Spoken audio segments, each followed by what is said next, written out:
जरूरी है जो हमारे ज्वाइंट होते हैं उनके बारे में बात करने वाले हैं। हमारी जो हड्डियां होती है, हमारा जो कंकाल होता है, दो हड्डियां जहां पे मिलती है उसको हम क्या कहते हैं? ज्वाइंट कहते हैं। और वही ज्वाइंट हमारे शरीर के अंदर हर जगह होते हैं और हर टाइम काम करते हैं। तो ज्वाइंट में दर्द होता है, दर्द होने के कई कारण होते हैं, हर किसी का अलग अलग कारण हो सकता है। और कुछ बीमारियां भी होती है जिनके कारण होता है, जैसे सबसे बड़ा कारण मोटापा। आजकल मोटापे के कारण सबसे ज्यादा जॉइंट में दर्द होता है, ये भी आपने देखा होगा।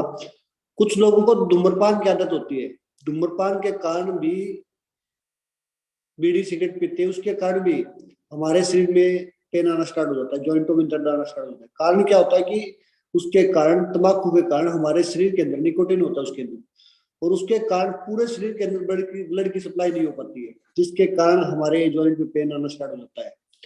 इसके साथ साथ कैल्शियम की कमी, कुछ लोगों के अंदर कैल्शियम की कमी बहुत ज्यादा होती है, और विशेषकर 40 साल के बाद ये पेन बढ़ता जाता है। जिस इंसान की एज 40 हो जाती है, उससे ऊपर चली जाती है, उसके अंदर कैल्शियम की कमी हो जाती है और उनके जॉइंटों में पेन आना स्टार्ट हो जाता है, क्योंकि उस टाइम हमारा शरीर है वो कैल्शियम को बनाना कम कर देता है, और हम ऊपर से कम ले पाते हैं तो हमारे शरीर में दर्द आना स्टार्ट हो जाता है। इसके साथ साथ कुछ लोगों को यूरिक एसिड की भी प्रॉब्लम होती है, ये भी हमारे खाने के प्रॉब्लम्स के कारण होता है, यूरिक एसिड बढ़ जाता है। लेकिन यूरिक एसिड का हम एक दिन अलग से चैप्टर रखेंगे जिसके लिए आपको प्रॉपर जानकारी देंगे। यूरिक एसिड बढ़ने के कारण भी हमारे शरीर में दर्द आना स्टार्ट हो जाता है। विटामिन डी की कमी के कारण, विटामिन डी सबसे ज्यादा हमें धूप से मिलती है, लेकिन हम धूप से बचाव करते हैं क्योंकि हमारी स्किन खराब ना हो जाए। लेकिन धूप लेना भी हमारे लिए बहुत ज्यादा जरूरी है। धूप से हमारे अंदर विटामिन डी की कमी पूरी होती है, जिससे हमारी हड्डियां मजबूत होती है, हम स्वस्थ रहते हैं, हमारे ज्वाइंट में दर्द नहीं होता है और हम हेल्दी रहते हैं। कुछ बीमारियां भी होती है जो हमारे जोड़ों के दर्द के कारण बनती है, और उनमें सबसे बड़ा कारण संक्रमण होता है कि हमारे हड्डियों के अंदर इन्फेक्शन हो जाता है, जिसकी वजह से हमारी हड्डियों में दर्द आना स्टार्ट हो जाता है। एक ऑस्टियो पोरोसिस बीमारी होती है, जिसके कारण भी हमारे शरीर के अंदर दर्द आना स्टार्ट हो जाता है। कि कुछ लोगों को चोट लग जाती है, जिसके कारण भी हड्डियों में दर्द होता है या जॉइंटों में दर्द होता है। इसके साथ साथ रोमेटाइटिस, गठिया, जिसके कारण, गठिया के कारण भी हमारे जॉइंटों में दर्द होता है। जैसे हमारे गठिया के कारण क्या होता है कि हमारे जितने भी जॉइंट होते हैं उनके अंदर सूजन बढ़ जाती है और हमें दर्द आना स्टार्ट हो जाता है। ऑस्टियोआर्थराइटिस, ये भी एक बीमारी होती है जिसके कारण हमें बहुत सारी प्रॉब्लम का सामना करना पड़ जाता है। लेकिन इन सब से बचना भी जरूरी है। बचने के लिए हमारे खाने के अंदर कुछ ऐसी चीजें होनी चाहिए जिससे हम स्वस्थ और हेल्दी रह सकते हैं। और इसके कारण कुछ हड्डियां कमजोर, कुछ लोग हड्डियां कमजोर भी होती है। कुछ लोगों का हड्डियों के अंदर सूजन आ जाती है, जिसके कारण हमें पता चलता है कि इनकी हड्डियों में दिक्कत आ रही है। जोड़ों में अकड़न होना, ये भी एक जिसका लक्षण है कि हमें पता चलता है कि हमारी हड्डियों में प्रॉब्लम है। हड्डियों का चटकना, कुछ लोगों की हड्डियां चटकती है, कुछ लोगों को कभी कंधे में दर्द होना, कभी कोने में दर्द होना, कभी कहीं दर्द होना, कभी कहीं दर्द होना, वो क्या बोलते हैं, हमारे शरीर में बाय आ गया। वो भी कारण हमारे शरीर के कुछ जैसे कैल्शियम की कमी बताई, या यूरिक एसिड की कमी बताई, या यूरिक एसिड बढ़ना, या फिर हमारे शरीर के अंदर ग्लूकोजामाइन की कमी के कारण होती है।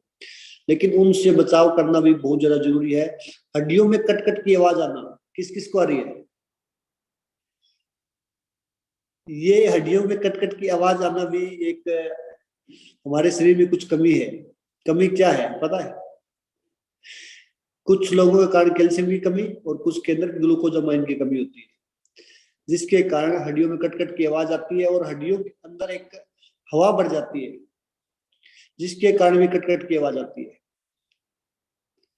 तो उसको कम करने के लिए हमें प्रॉपर मात्रा में कैल्शियम को बढ़ाना पड़ेगा, प्रॉपर मात्रा में हमें विटामिन डी को बढ़ाना पड़ेगा, प्रॉपर मात्रा में हमें ग्लूकोजामाइन को बढ़ाना पड़ेगा।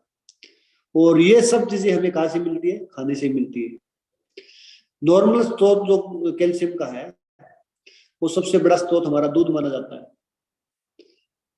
दूध की चीजें जिसको वजन बढ़ना स्टार्ट होता है ना, वो क्या करता है, दूध भी कम कर देता है, जिससे उसके अंदर कैल्शियम की और कमी आ जाती है।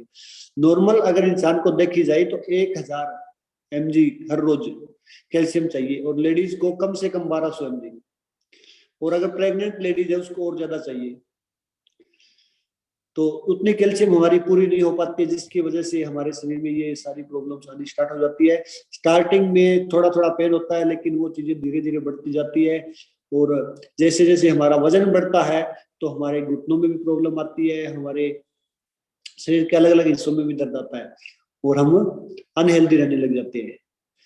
तो आज का पार्ट हम लंबा नहीं करेंगे, लेकिन इसके कुछ और पार्ट हम आगे लेके आएंगे।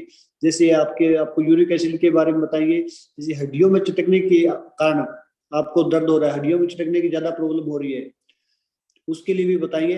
लेकिन आप अपने हेल्थ कोच से एक बार जरूर बात करना कि अगर आपके हड्डियों के अंदर दर्द हो रहा है और प्रॉब्लम आ रही है, तो आप अपने हेल्थ कोच से बात करके उस चीज को कैसे आप सोल्व कर सकते हो, वो आपको प्रॉपर उसके बारे में जानकारी देंगे, ताकि आपका ग्लूकोजामाइन किस वजह से कम है वो पूरा उसके, आपकी कैल्शियम किस वजह से कम है जिसके अंदर विटामिन डी भी मिलती हो, क्योंकि आपके पास दुनिया का नंबर 1 फूड है, उसके अंदर सारा कुछ मिलता है। और आपका प्रॉपर न्यूट्रिशन हो, जिसके अंदर कैल्शियम भी प्रॉपर हो, फाइबर भी हो, आयरन भी हो, एक बैलेंस्ड डाइट हो। अगर आपकी बैलेंस्ड डाइट है तो आप हेल्दी रहेंगे, स्वस्थ रहेंगे और खुश रहेंगे। तो आज का पार्ट लंबा नहीं करूंगा, नेक्स्ट पार्ट में हम नेक्स्ट इसके अलग अलग टॉपिक पे बात करेंगे, अलग अलग उसके हिस्से पे बात करेंगे, ताकि आप हेल्दी और स्वस्थ रहेंगे। Thank you.